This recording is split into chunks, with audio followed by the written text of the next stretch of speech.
Good morning. You are listening to the Hardcore Mortgage Show, brought to you by Capital Mortgage Funding, powered by CMG, MLS number 1820, which is an equal housing lender. We are super excited. It is a beautiful Saturday morning, and I have amazing group with me today. I got my girl Lisa Lawson in the house. Morning, everybody. Good morning. Yes, and that voice over there is Jimmy Nelson. He is the host of Elite Realty Podcast, or Elite Podcast, right? I just want to mess that up. Longtime coach. You know, you got lending experience, lending experience, real estate experience. You got life experience, and welcome. Thank you very much. Yeah, a lot of experience. Yeah, all the things, the right? hair says it all. All the things. And he is joined by Nick Coppola. He is the broker of Michigan EXP agents, or one of them, or are you the broker? No, I appreciate you saying that I am the broker, but I'm actually one of three that runs the state of Michigan. Yes. So it's a team. It's All a right. group effort. So I brought that up on purpose because I heard we were having a pre-studio conversation, and it's not one person that's always running the ship, right? It is all about the team effort, and we should only be so lucky that if we had all that power, what to do with it. So I appreciate you being honest and saying it's not just you. You are not just the only man behind the curtain with the voice. Well, thank you very much for the compliment. No, it would be a heavy lift to do it all by myself. There's no doubt about it. EXP is such an amazing company, and we have over 2,100 agents in the state right now. And so we have a team of 17 people that run the state. So I'm just one of 17. And again, what the system allows us to do is it allows me to be my highest and best use. It doesn't bog me down with things that I shouldn't be doing. It lets me take my years of experience and actually be a broker, Right. if you will. I appreciate that. That is like, moving the needle, right? And, I feel like a lot of people, even in life, right? It's just like, what are you doing every day that's moving the needle? What are what is that one thing that you're doing or not doing that's keeping you away from your goals? And a lot of our topics right now are going to be around home ownership and what is your goal. And if your home ownership is in your wheelhouse for the next year, 5 years, 5 months from now, we're here to help you. You're going to tap into us. We're going to take all your calls, 248-539-9797. If you're thinking about buying a house, if you bought a house, if you want to refinance, you have all the brain power for the next hour. We're talking mortgages, real estate, life, and we want to get into it. So most of the conversations, or the number one question that I get, was so vague, but it's so it's like that coffee talk is, or living room talk is. Yeah. So what's up with the real estate market, Becky? So I want to ask you guys that general question. What is up with the real estate market? Because I'm going to tell you what I think it's doing for me. But you go ahead, Jimmy. Yeah. No, that is the most popular question, right? Like, everybody's like, what's going on with the market right now? What are the rates doing? Do I buy? Do I wait? Do I hold? What do I do? Yeah. And and the thing is true, though. It's the best time to buy is right now. It doesn't matter when that time is, right? It could have been 10 years ago. I was just listening to a podcast the other day, and they were talking about 06, 07, 08. Like, if you could buy then, oh my gosh, that was the best time to buy, right? Because everything had just bottomed out. So why not buy then? I wish I had money then, right? Because I would have bought everything. I would have bought everything then, but I didn't, right? So, but no, it is, that's the most interesting question. The thing I always go back to is, I always ask the question back, what are you trying to do? Right? What do you want to accomplish with this? Like, are you just interested in knowing what's going on with it right now? Because it's busy, right? It's busy. We're still seeing multiple offers. We're still seeing all that happen. It's pocketed probably more than it is, like, neighborhood wise. But at the same point, that's still happening. Yeah. It's all about pricing and what you're doing with that stuff. But the market is still healthy. Yeah. I mean, I think people ask that because they want to know whether they're trying to buy a house right now, or what because there's a lot of curiosity around it, because it's always such, the news about the interest rates and things like that. And and people bring up the rates because they don't know what to ask. But I'm going to say this market is giving me 2022 vibes out here, where it is.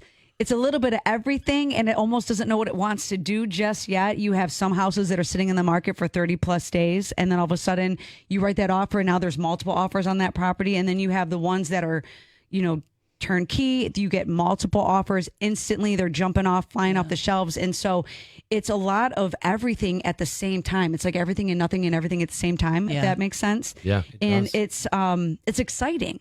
It and is. if you want to buy a house, you have to be in total alignment with the real professionals that are helping you guide through be this. ready. Yes. Be ready. Because we're talking about how sometimes a house might sit for 30 days, gets an offer, and all of a sudden there's 3 more offers. If you're not ready, you can't participate.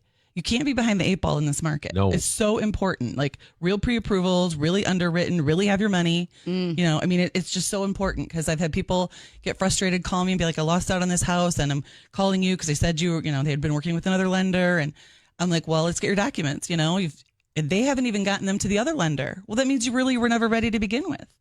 Right. I mean, it's so important. That's a great So point. important. That is a great point. It's so funny because when people ask me that question now more than ever, the market is more localized than it's ever been. And, you know, we talk about real estate being local. I like to consider it like each one's like a micro market. Like you might have a subdivision that is just on fire. I had just listed a property in a subdivision that nothing comes up for sale in there. We held 2 open houses, 11 offers in 2 days. Wow. That's a micro market. And so your professional agents, your true professionals, they know how to calculate absorption rates, months of inventory. And what they do is they analyze that for you before they even list. And they also make sure that they price that property appropriately. When you do that, you create FOMO for that property. And I love the word FOMO. I love it too. It's an amazing word, right? What happens with that is that now becomes a hot property. And so it's not a one size fits all. It's really hard to answer that question in this market with, oh, here's what the market is doing. Sure, we can talk about overall in the United States of America or Michigan or Florida or wherever it is. But I would say you need a professional that knows how to look at your micro market.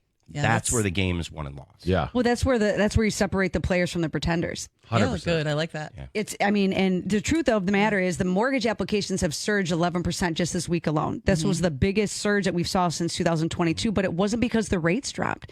It's because people are understanding that everything is still increasing. The cost of the house is still increasing. That's not going down. Right now, the biggest focus is it's not the rates. It's locking in and securing the price of the home. Because when the rates eventually change, as we've seen the ebb and flow of interest rates going up and down, they're always going to go up higher, faster, then they're going to come down. But if you can secure the property at a price point that you can afford, when the rates drop, we can always slide that right back down. There's a million different ways we can skin the cat to get you where you're going, but we have to make sure that your financial profile is analyzed. But also what you're talking about, it's getting it set properly on that price point. And, you know, the professional agents, they know what they're doing. They're doing their due diligence up front. They're not just taking the calls and and so I want to ask you this though. Okay. So a lot of sellers out there, they think their house is worth $1 million. I'm talking to you sellers. All you sellers out there like, well, my neighbor sold it for $500,000 in 2020. I want to sell it for $560 now. And maybe that could be true because we have seen an appreciating market. More like 600, 700. I have these crazy Sure. astronomical like clients and they're like, well, I haven't gotten an offer. And I'm like, well, your offer's contingent. Like you can't buy until you sell. And you're like way above market, but they just feel like, well, the right person will come along and understand its value. And a month later, it gets dropped down in price. And a month later, it gets dropped down in price. And it's just part of playing the game is playing it right. Right. You know what I mean? I hate to sound that basic, but it's the truth. You can't go in and list your house thinking it's sun, moon, and stars when really it's, you know, just you got The outdated. sun. Yeah. I was going to say the sun. It's outdated appliances, you know, where you haven't upgraded your bathroom since 1993 and you think that it's, you know, and it's just not accurate. It's just, you know, you're setting yourself up for disappointment and failure when people do that. And I get it that agents, no offense to agents, they don't want to have that hard conversation. They're just like, oh, that's what you want to say. Okay, whatever you say, you're the seller, you make the price.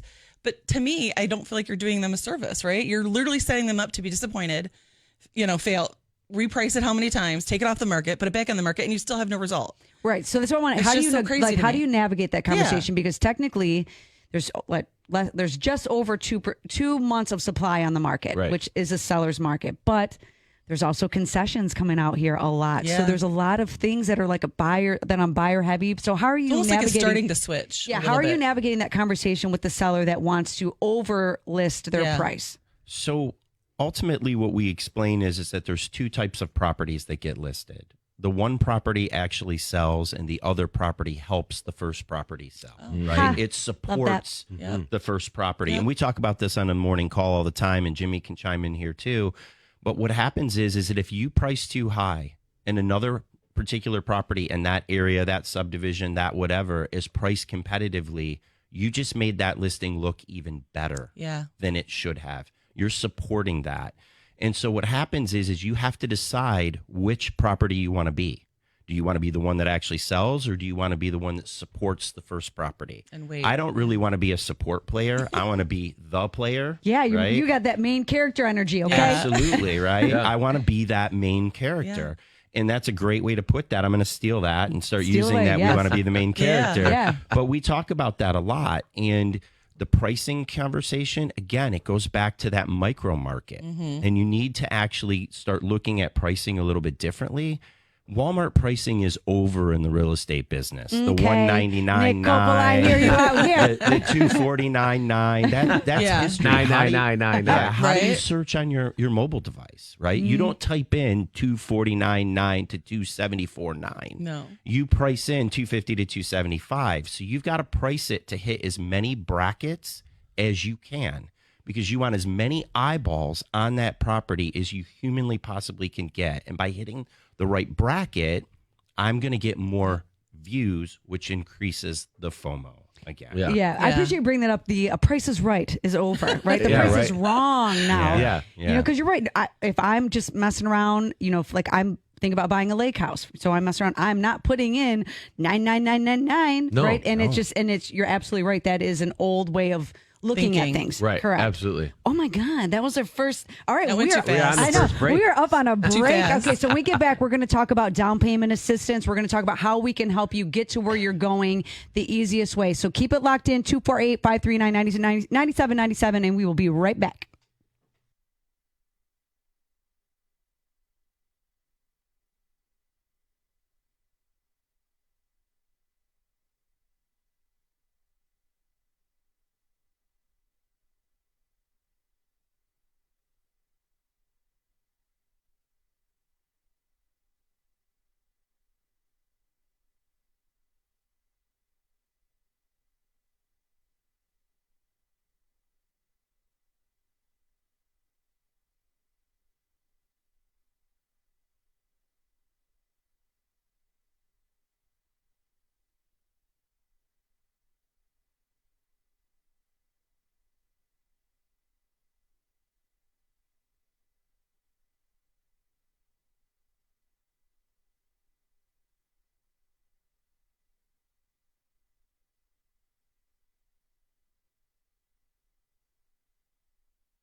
Okay, sweet dreams out here. You're listening to the Hardcore Mortgage Show brought to you by Capital Mortgage Funding. And if you are dreaming about buying a house, you have turned in to the right show. Thank you so much for joining us. And our longtime listeners, I want to give a shout out to Streff, who just got under contract. He's a first time buyer.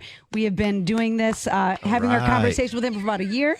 And I'm super happy. Oh, sorry, my echo's happening. But congratulations to Streff. He just, I think he called me about maybe a year ago. And kind of was just his timeline, right? And that's what this is about. Yeah. When you hear us say the time to buy is now and the things, we're talking to people where the time to buy is right now. This is your timeline, not ours. We're here to help you, educate you, have a high level conversation, find out where you're at, where you're trying to go, and how we're going to get you there. Because your cousin's brother, sister's GPS that was their homeownership journey is not going to be the same as yours. Right. And that's where I feel like a lot of people hesitate because, like you said, fear mongers, right? Someone had a bad experience, and so that gets planted in someone's brain, and they hesitate, and they're missing out. Like I took a call from a gentleman this week. He has been renting for 18 years. Oh my gosh! And I'm going to write because I don't want to mess it up. He's been renting for 18 years because he was waiting for the housing market to crash and rates to drop at the same time. And he called me because he finally realized what he was waiting for was never going to happen because the prices did anything but what? Drop. Right. Correct. He's waiting for the perfect storm. Yeah, and you Right. can't And do in the that. interim, he's wasted so much money. And now on he's rent. priced out of the original price point that he really wanted. Right. It's just And waiting is never the answer. if it's been 18 years since he's been renting, what he's paying in rent, he probably can't afford even rent anymore. Mm-hmm. Right. That's why we're having the conversation now. Right. Yeah. Right. But because rents have skyrocketed. Yeah. Right. We all Yeah. know rents have just gone crazy. And the government was trying to figure out how they could control. Well, it's like you can't control it. I own the house. I can charge whatever I want, right? Like to rent the house. But I say all that to like this. Everybody's saying this market crash. I'm waiting for rates to go down. Like, If you see me on camera, I'm like, where? yeah, Yeah. Like yeah, the ingredients aren't there. right. Well, the question I ask is like, how old are you? Right? Like, how old are you? Well, I'm 52. Right? How many times have I seen the market crash? Once. Once. Yeah. So if it happens again 52 in the next 52 years, right? Like, Right. I'm probably not going to Okay. see it. So I got it right in front of me. So in our nation's history, okay, now not our history, but from 1942 to 2022, we're going to go in 1, 2, 3, 4, 5, 6, 7, 8. There's been 8 times where there has been a negative equity in the housing market, and 4 of those times was 2007 to 2011. Yep. Which we And know. at most, it was like in 2008, it went down to 12%. But what happened in 2012, it slung right back up to 6% appreciation. Yep. So from 1942 to 1922, there was literally 6 times, and 4 of those were in that one bracket that all of us felt. Right. Yeah. We were all in the business. We saw it, and like you brought up in the beginning of the show, if we had a time machine and if we had the money and we could have been one of those people that are gobbling up all those properties. Yep. Hello, Yeah. because millionaires are kind of made in a down market. Yeah. Absolutely. You know, they That are. market especially made a bunch of millionaires. Yeah, because Yes, you either absolutely. are frozen in fear or you're moving I in know faith. a few of them. Right. And if I didn't have the money, or maybe I was scared. I don't know. I was young. I bought in 2006. I built my house. I bought in 2000. I got some investment properties. I did it. Okay, so I did the right thing at the wrong time, though. So, like, Yeah. when we're talking to our listeners, we've done the things, right? We've done We've the right learned things. lessons. Yes, we've done the right things at the wrong time. We've done the right things at the right time. But our experience is to leave you in a better position that we found ourselves in, because experience is your best teacher. So when I bought my first house in 2006, and guess what happened in 2007? Yep. It went right down to the ground, but that's okay because I had a home. I bought a house under my means. I could afford it. I was in the mortgage industry. I didn't overextend myself. I reeled in my finances, and I was able to maintain that while the equity, because who cares what my equity was as long as I had a house over my head. Right. So funny you say that about equity. Yeah. God bless my mother. She passed away a few years ago, but after my dad passed away, she would call me and say, the neighbor's house went up for sale. It's worth, they're asking X.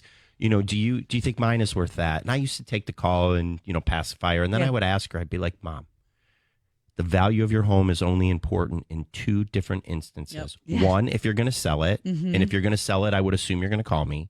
And 2, if you're going to refinance it. And you own it free and clear. And I'm not going to let you take a mortgage at this point Right. because you live on a fixed income. So we don't need to keep having this conversation about the value of your property. I think your mother knows my mother. Because it's irrelevant. My mom's listening. I love you. Irrelevant, right? Like at that point, You're it's so irrelevant. right. I'm so glad you yes. It is. Please And continue. I'll make one more point No, on please this continue, down market piece, right? Can we all agree that the federal government has seen the ending of the movie from 2007 to 2010? And do you really think the lender of last resort that bailed everybody out last time is going to do the same playbook that they did last time? No. I will bet dollars to donuts right here on the radio. Dollars to donuts, yes. That is not going to happen. The federal government will do it completely different if it crashes again like it did in 2007, 8, 9, 10, whatever year. We have to stop living on yesterday's news. That's ancient that was history. over a decade ago. Right. It's so old, and they still cling to it like it's yesterday. Okay, but it's okay. So I'll talk to even with everyone knows I love my grandma Allie out here. Shout out to grandma. All right, but those moments in time, like they scare you. So like my grandma is like 80. She's 89, and I think she's one of the greatest generation that's ever lived because they have seen it all. Great Depression, the presidency, all the things, technology, rise of technology, all the things. But those moments of those, like the depression, it like lasts, it stays with you. They get stuck in that mentality where it's like you could have $1 million in the bank, but you're acting like you got 5 in there because that fear mindset. And I feel like anyone that experienced that, it's a part of our DNA now. It's a part of mine, right? I know that like if I'm going to buy my next house, I have my discernment. I know what's going on. But people, what Nick is saying is we know what the patterns are. And we're not going to repeat the history, right? History will repeat, patterns will repeat, but it doesn't have to be the same ending. Correct. And you can see those things. And these are well-qualified mortgages out here. The average person has over 40% equity in their home, should they be so inclined to buy. So if you're renting right now, let's get you off the fence. Have ownership in your own home because I talk about it very often. Would you rather park your car in your own driveway or somebody else's? Yep. And it's not about marry the house, date the rate. It's about divorcing rent if you're a renter because there is no mandate on rent. They can do whatever they want. Yeah. Because if their taxes went up, guess what? Your payment's going up. And that's where the gentleman that I was bringing up, we're having that conversation because now his rent has got him out of the pocket too much. And so he said, if I'm paying this amount, what can I afford of my own at this point in time? Because my $400,000 house that I thought I was going to buy is now going to be a $200,000 house. Yeah. And it's having those conversations. Yeah. And it's now I'm paying, $2,500 a month in rent. Mm-hmm. $2,500 a month in rent. Yeah. I mean, you can buy a nice house for $2,500 a month. Yes, you can. Absolutely. Right? Like, but that's the hard part. And like, even when rates went up a couple years ago, right? When they doubled, right? Mm-hmm. And I still had the same conversation with people like, rates went up, yes, but you're missing out on these equity gains. And the problem is going to happen is when the rates start to come down, what happens to house rates? Or right, they start to rise, right? You're going to start gaining more equity. So you're going to miss out on all this rise because you don't want to pay an extra $20 a month, and you know what I mean. Like you're stepping over dollars to save pennies. People are short sighted sometimes. Yeah, well, fear makes people short sighted. It's fear, right? Yeah, and always say hindsight's 20/20. That's why people say that. Yeah, and I feel for those people. I do. Obviously something's happened in their life, or they've experienced something in their history that maybe makes them feel that way. But our goal isn't to instill fear or make you feel bad. We're trying to put you in a better place. And sometimes you have to explain that to people in a different way. Yeah. And nothing is, I have clients who definitely, I've talked about this before. Yes, ownership isn't for everybody. I have a doctor, he moves every 18 months. He's not going to invest buying in a home. He's always like, there's always a scenario where renting makes sense. It's not like we're trying to make all the landlords have, vacancies either. But for the most part, if you live in here, right, in America, you want to have equity, pride of ownership, and there's a reason why we talk about generational wealth. And there's a reason why the most wealthiest men in our country are all invested heavily in real estate. I mean, it's not science. You know what I mean? Yeah. And we preach it all the time. Yeah. And I think there's just like this, I don't understand real estate. I don't understand rates. So they just don't do anything at all. They're frozen in fear. I think that's the biggest part, I think, is like the understanding piece, right? Like you got to take the leap. Yeah. And even people like that you said, go get a pre-approval. They don't want to go get a pre-approval because like, oh my gosh, what if they're afraid to be denied. Yeah. They're afraid to be denied, or it's going to ding my credit, right? Yeah. You're going to do a credit pull. You're going to ding my credit. I'm like, well, So you're just going to sit on the sideline Right. and not, So not, you're gonna, not get it at all? Like, here's talk about that. Yeah. It's 1 to 5 points depending on your overall credit Right. profile. So if you've got good credit already, it's going to ding at 1 point. What's 1 point? right. Yes. Do you drive around the city looking for gas because it's 1 cent cheaper? No. I don't know. Some people might. Some people do. Like, Some you know, people like, do. who does it? It's 1 point. You're like, Yeah. get over yourself. So let me but give they you- don't know. They hear like, oh, my friend had their credit pulled and it dropped at 40 points. Yeah. That's There's more going on Yes. if that happens. It So let me- isn't. That's not what's even and happening. I wrote this yet. down, okay, because actually I was going to talk about because every time we're on here, credit is a big thing. Yeah, okay? all It's the time. always a People big have thing, right? Always. And it's like a mystical creature that people don't understand, right? If you don't have it, you can't get it. If you don't use it, you lose it. Yeah. And if you mess it up, it's really hard to get it back. So you have to really kind of wrap your arms around it. But we're here to help you. Lisa and I love helping people with credit because my we favorite understand it. topic. Yes, we love it. So the credit initial pull, there's a difference between a mortgage and there's a difference between a mortgage inquiry and a credit card inquiry, right? So if you're going around shopping the best 0% credit card, stop that. But there's a difference between a mortgage inquiry because it has it has a minimum impact on your scores. Okay, what affects your credit score the most is payment history. That's 35% of what your credit scores you're seeing. So make your payments on time. Amounts owed. What is your balance versus your limit? If you're extending your limit, that is an automatic deal breaker. You're going to just get slayed on your credit. So if I'm pulling your credit and you just had a big purchase, that's really affecting you in a negative way. The lend of credit history, so revolving versus installment debt. New credit, that's about 10%. And then your credit mix, right? Like what do you got going on there? So Like, do you have a car, a credit card, Yeah. lease? I mean, the different types of installment loans. That's yeah, what but that payment mix is. history is top notch, and also collections. Balance, yeah. Just because you pay a collection doesn't mean that your credit score is going to jump a million points up because it's the fact that the collection did Happened. what happened. Even Correct. if that, you get a couple points back every month, it affects your score technically 5 years, but it really it's the first 3 years, and everyone's like, well, I paid it off, so next month I'll go back to what it was. Yeah. No. Oh my No. God. Credit is a good thing. So if you need to know about your credit, you can call us at Capital Mortgage Funding, but we're here for another 30 minutes, 248-539-9797. We have a lot to get into, down payment assistance, how we're going to get you there. And we're going to tap right into that when we come back. So keep it locked in.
Welcome back. You are listening to the Hardcore Mortgage Show, brought to you by Capital Mortgage Funding, powered by CMG, MLS number 1820. And I am super jacked by all this music. This Our music producer coming in here, back. man, he is firing me up. It is beautiful. The sun is out. My guns are going to be out pretty soon. And I'm not talking about weapons of mass I destruction. feel like I need to stand up now with that music coming back in. I'm ready to rock and roll now, man. I know. I hit the gym after the radio show every Saturday, so I'm going to be like slinging some weights around after this and be like, what's your playlist look like? Show it to me.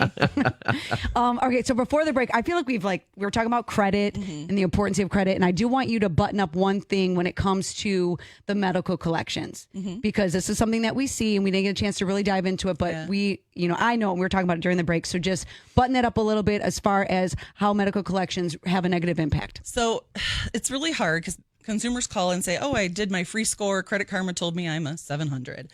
And sometimes Credit Karma, depending on the scoring model that's being used, does not include medical collections in their scoring model. So then I pull it and I was like, ooch, you're a 622.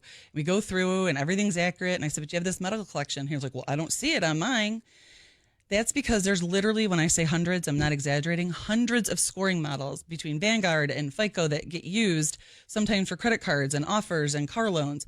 The problem is there's only one scoring model allowed for the purpose of mortgages, one from Experian, one specific from Equifax, and one from TransUnion.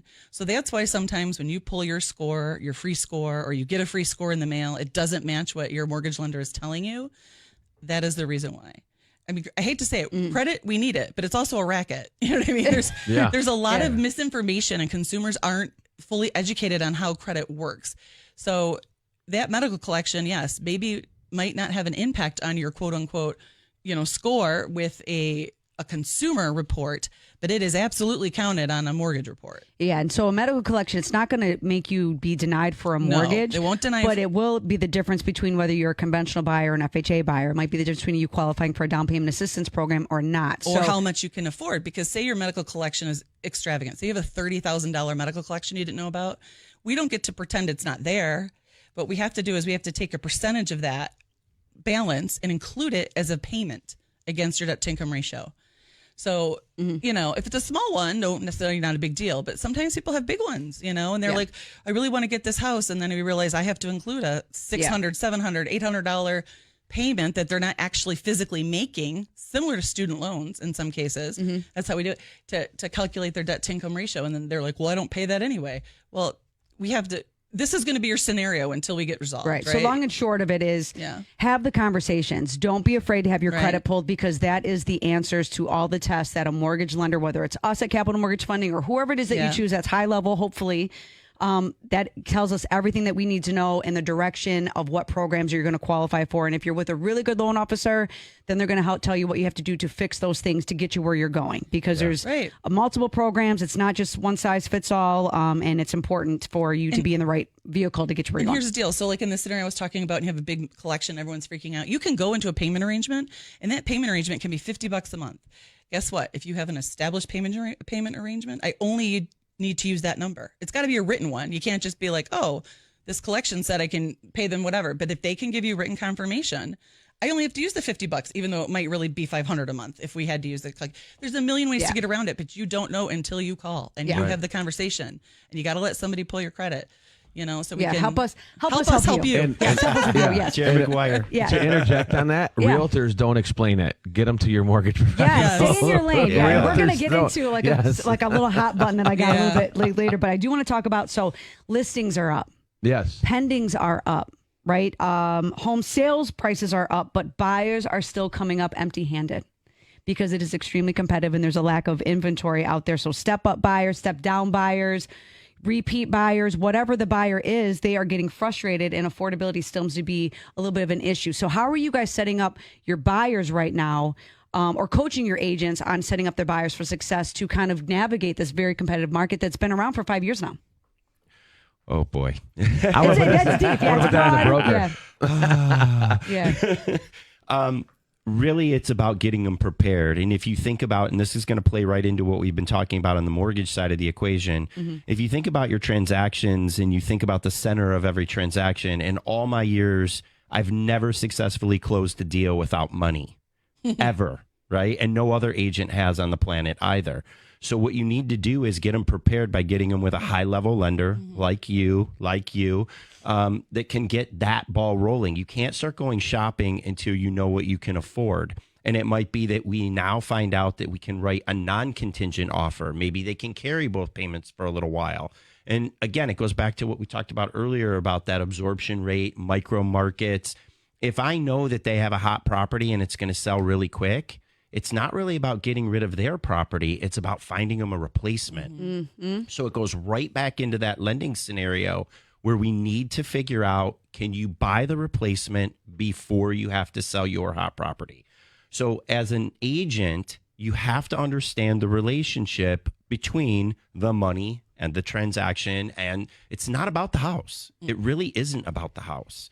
And so that's how I like to prepare them. Jimmy, we've talked about this. Coppola, are you reading my before. diary? I mean, I literally wrote down almost verbatim kind of what you were alluding to because it is like it starts backwards. So listeners, it is you find the house, you fall in love with it, then you want to start talking to the lender. You find the real estate agent. It starts backwards. And it's very important for you to know what you can afford because a lot of times it's not the payment. You can say, Becky, I want to have a house for the $2,000 a month payment. I can very easily draw a line to what you're going to afford or what the price point is for you to have a $2,000 payment with principal, interest, taxes, and insurance. Is there any HO, a homeowners association? I can draw the line. But where's the money coming from? And that seems to be the constant plague right now, even with individuals that own a home right now, because you brought up your mom. Yeah. That equity is irrelevant unless you pull it out. It's like a stock. I could have $1 million in stocks, but until I pull it out, it's unrealized gains. Yeah. Right. And so when the stock market has been plummeting, which I refuse to still look at my 401k right now, everybody, or what's going on there. But you should be putting money in it. Yeah, you still be putting it in there constantly, but that is unrealized gains until you tap into it. So even with the step-up buyers, we have creative lending solutions, bridge loans, home equity lines of credit to help you get to where you're going. So I want to talk about MISJA real quick because they made the hugest announcement. Hugest, that's going to be a real word. That was a new word. Hugest announcement. They finally moved the needle on the minimum price point for sales of a home. So before, from 2009 to 2025, it was $224,500 to the beginning, end of time, right? We thought it was never going to move. And that's a problem because it was not keeping up with the appreciation of homes. And it was kind of handicapping some buyers that needed the down payment assistance, but could afford a little bit more. They were at $240, $250. Yeah. Right. Stuck. And they're like, well, can I make the difference? No, because it's the sales price. Yeah. So they've recently increased the sales price limit to $544,233. Wow. That's huge. Yeah. That is gigundous. Yes. That's another new word we're going to use today. Gigundous improvement that's helping buyers because it's already qualified another 10 people just for me this week. Yeah. That's allowed them. And they've also increased the income limit. So this program is the state of Michigan. It's $10,000. And this is helping you move the needle. If you're in a targeted area, so an example of a targeted area would be in Oakland County, Pontiac, Southfield, Royal Oak Township. You do not have to be a first-time buyer. Wow. And then the rest of Oakland County, you do have to be a first-time buyer. And first-time buyers, Good. Yeah. 36 months. You cannot own a property for 36 months. So some people 3 years, everybody. Yep, 3 years. Making it easy. Like doing like the toddler thing when they're hold your kid. 172 months. Yeah. But and some people don't realize that. You know, they sold their home, they moved out of state, they came back and they've rented for the past few years. It's only 3 years. So if you owned a home 10 years ago and sold it 7 years ago, you still qualify for down payment assistance through MISJA. Yes, and you can piggyback this program also with other down payment assistance programs that we offer. So what is cool is we're a correspondent lender. What does that mean to you? Nothing other than we have access to everything that is out there outside of commercial lending. So we are residential loans only. But we have connections to commercial, we can help you with all that stuff. But have the conversation because the 3 biggest home buyer mistakes that I say often and all the time is not keeping enough money in the bank because you think the bank's going to steal your money. That's a fallacy. Thinking you have to put 20% down. And the biggest buyer mistake, whether you're a repeat new buyer, is not even trying because you think you're not going to qualify. Because oftentimes the conversation, and you guys have them too, The person that doesn't think they qualifies, and the one that thinks they do sometimes doesn't because Right. they didn't realize the medical collection popped up. Happens These all the little time. things. Yeah. So have the conversations, and that's what it's about. High level people and who you work with does matter, right, Jimmy? Yeah, absolutely, absolutely. And to your question about like how do I get these offers accepted, right? Because that's a Yes. tricky part for right now. Yep. And especially like we're talking about hot pockets and different spots. So it's getting creative again with the offer, right? As I'm presenting this offer, what does that look like? So I just had an agent reach out to me, and she was like, "Hey, my buyer's going to pay me the commission." Which again, this is a whole new thing for all of us, Yeah. right? These commission questions come up, like, "Oh my Yeah. gosh, who's paying this?" And I'm like, "Perfect. So your buyer's doing this." I said, "So when you present the offer, they were going 10,000 over asking." I said, "So present it like this: you're going 10,000 over asking. I'm not going to take any commission off the sale because my buyer's paying me the commission. We're going to give you 60 days of occupancy." And I said, so I got real creative in how I presented it. And we paid the state deed tax, right? The transfer tax. Yep. And she was like, "Oh my gosh." I'm like, "Yeah."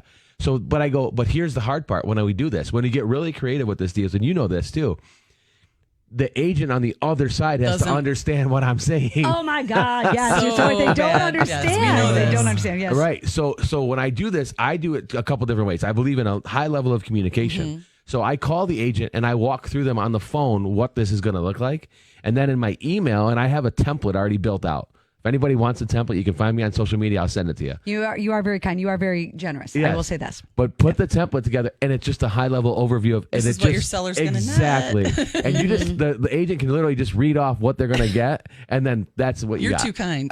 Yeah. But that's how I get my offers accepted. Yes, that's smart. Well, because you're setting yourself apart, and Yeah. that's what really matters. I mean, we can do a seller net sheet all the time, and oftentimes we do them because the agent on the other side, they just don't Oh, the net understand, and that's sheets, why you please. got someone Yeah. like Nick in your corner, and he's one of 17 people that help run the state of Michigan because they make sure their agents understand. So keep it locked in. We got one more segment, Hardcore Mortgage Show. Call us. 97.1. We are here. 248-539-9797. We'll be right back.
You know where you are. You are listening to the Hardcore Mortgage Show, brought to you by Capital Mortgage Funding. And you know what?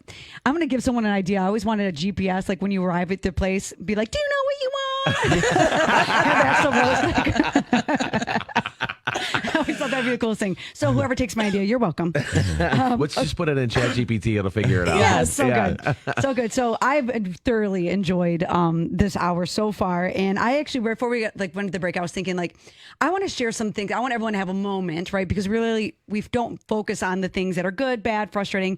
And I want to know what is setting your guys' soul on fire right now. And I'm going to tell you mine. And it might be a little bit, I might get some shots at me. I don't really care.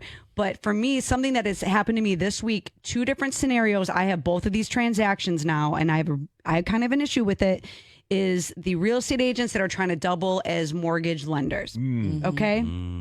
And it's come across, and again, if you can do it, great, but I do not think you should be able to be on the same transaction as both people, or same like dual agency, right? I know that's taboo. Michigan's one of the only states that still allow it, but you have to disclose it properly, do the things. But I feel like sometimes when you're trying to do all the things, there's a client in the middle of that. And I can be 100% real estate and 30% mortgage lender, and I'm not going to give them the best service when it comes to the lending side because I might not have access to all the programs. I might not know all the programs. And in both these particular situations, they were trying to either create a down payment assistance through concessions that didn't exist, or they were trying to get them in a down payment assistance program and they just did not qualify. And both of them had, I was happened to be in the right place at the right time here in this conversation. I said, well, just do this. Like, I wasn't trying to get the transaction or the deal. I was just like, here's your fix. This is what you have to do. And they couldn't figure it out. So now I have both of these, but there was a buyer in the middle of that. Now we have a buyer who was like on the phone with me crying because she said, thank you so much. And one of them was going through National Faith, which is a Wayne County down payment assistance, where if like they're buying a house in Lincoln Park, for example, so you can get $14,999 through the city of Lincoln Park if you're buying, but it's very like you either fit in this box or you don't. And you can also piggyback this with Mijda. I know this instantly because I do this every day. I am a full-time mortgage originator. And National Faith, actually, once they knew that, they saw my name on the email, I'm going to wrap it up. They were like, Becky, this is what was happening, and they told me why. But because I have such a good relationship with these people on the national faith level, they were very candid with me, and they just didn't understand what the loan officer was trying to do. They're like, he was asking us to structure this loan for them, and that's not what we do. We're here to underwrite it. So that is what's setting me on fire. If you are a mortgage lender and a real estate agent, just if you don't know what you're doing, just find someone that does, on the lending side, or vice versa. Like, that'd be like me getting my real estate license and not understanding. I'm going to go to Nick and be like, hey, am I out of my lane here? So you have to walk those lines very, very carefully and understand that there's a consumer in the middle of all that, and they don't know any better other than it just feels wrong. Right? Yeah, it's funny that you say that. I will tell you that I'm probably going to take some shots here too, but I'm going to agree with you. If you think of any high-level profession, I don't want a defense attorney, if I'm on trial for murder, also moonlighting as a carpenter on the weekends. Right. I just don't, right? I want the highest level of service that I can possibly get. I want a true professional that is constantly perfecting their craft. A brain surgeon is only a brain surgeon. He's also not an ER doctor on the weekends. I don't want the ER doctor doing brain surgery on me. I just don't, right? I want the best of the best. And that's what you're talking about. I'm not personally a fan in all my years of experience of moonlighting and doing both. Again, do we have agents that do both at EXP? We do. This is do it. I mean, some can do it well, but yeah. But that's my personal opinion on it. So I'm in agreement with you. Yeah, that's again, you can do it well, but are you doing it great? Right. Yeah. And that's where, if you can toe the line, great, perfect, good for you. But the 2 that I came across just this week alone, I'm happy. I was supposed to be in the room that I was in order to help these buyers, and we maintain the relationship with the agent, and it's okay, and there's no judgment, but just make sure it's not about the money and it's about the person. Yeah. People are profit. My girl Christine always says that. Yeah, for sure. And I think you have a fiduciary responsibility to do the right thing by your buyer. You know what I mean? And how can you sit there and say, I did everything I could when you know 10% of the mortgage industry because you do it 10% of the time? people don't realize, I say, when I sat down when I got in this industry and I read all the guidelines and they used to tease me, I mean, books, they look like phone books. I'm not kidding. But I needed that for myself because I wanted to understand. And when you're doing it part-time, you don't understand. There's so many nuances with these guidelines as a lender. Mm-hmm. And if you're not in the mix all the time, you're not getting the updates, you don't understand, you're going to mislead somebody. And it might not be your intention to be that way, but it happens, right? Yeah. You can only be, you can't be an expert at everything. Yeah. Correct. And there's You just one thing can't. the only thing about real estate that stays the same is change. Right. And you have to be a Correct. part of that positive change or not. And so I know everyone in this room and 99% of who I'm around, we want to leave this industry better than we found it. And that's 100%. that's my only thing. So Nick, you're going to go next. What is setting you on fire? It could be good, bad, indifferent, whatever. So, you know what? We'll go on the good side of things here, right? So we've had some turmoil in the real estate industry in the last couple of years, right? The NAR settlement is now going to be a year plus old here coming up this summer. It was traumatic for a lot of agents, right? They really did not like the change, if you will. And, look, nobody wanted it to stay the same more than I did. I mean, 99% of my career was done the old way, not the new way, right? But you have to embrace the different things that are going on. And through, at least at the EXP model, I can tell you that we've spent a lot of time and a lot of energy being ahead of it, training our agents, providing support. And what I can say about all of them is that they are gravitating to this new way of doing business, and they're doing it well, and they're doing it in a very proficient manner. So kudos to all of our agents. I'm sure there's other industry professionals that are as well. But if you need to talk about that and you want some, additional information on it, I'm here to help any agent in Michigan, not just EXP agents. Call me, look me up on social media. I'm available. But that's what's really got me going here today. Yeah, that's about the collaboration over competition, right? Doesn't matter where you come from, when you can be in the room with someone and you really want them to understand what they're getting into, because you said fear was a thing. They just didn't 100%. understand. So I love that. Okay, Jimmy, what's setting you on fire today? Oh man, This week, this month, this year, what is it? Yeah, it's mindset, right? Like that's yeah. one of my biggest things with everybody. And the problem is, I just spoke about this at a Michigan Real Estate Mastermind thing on Thursday or on Wednesday. I can't remember what day. This has been a crazy what day? week. but What yeah. Saturday? Today? May 10th. The other day. But it's The other day. because what happens is it affects us negatively and positively, right? Like when people say, "Well, the market's bad." Well, yeah, the market's bad. The market's bad. The market's bad. I just went down the line, and I had an insurance agent, I had a real estate agent, I had a mortgage person, and they were all like, "Yeah, the market." I'm like, and I'm like, well, this is the problem. And if the first person would have said the market's great, the next one would have said the market's great, right? It's just because it's just what we hear and we repeat. But again, that's our mindset that we have to fix every day, right? And if somebody tells me they got out of the wrong side of bed in the morning, then I'm like, go back to bed, get out on the other side, and then come back out, because I don't have time for that today, right? So it's a mindset thing, and I get it. It is hard. It's what we do on a grind in an entrepreneurship mindset. It is difficult, right? And we have to have those days, but you fix your mindset, get around the right people, right? That'll affect you positively, and you'll see your life change. Well, that's the difference between, your high level, right? We're all high level, right? An overachiever. And the real difference between, everyone's working smart if you're an overachiever, right? But they're still just working as hard. But you're also generating energy. Yes. Correct. You are making sure that you're part of that positive energy when you walk into the room. You're the coffee bean, right? Right. You're changing it. And like you said, it's like one person says something negative and then that goes in someone's brain and then you have to kind of lift everybody up. But if you are a high achiever, you are creating your own energy. It's not dictated by those around you. And that's why you are as successful as you are and why people gravitate towards you, because you have to unclick that mindset. So I actually love that, Jimmy. I like that's what you're on fire about, because now I'm on fire about it too. What about you, Lisa? What are you on fire right now about? Ooh, I'm on fire about a lot of stuff.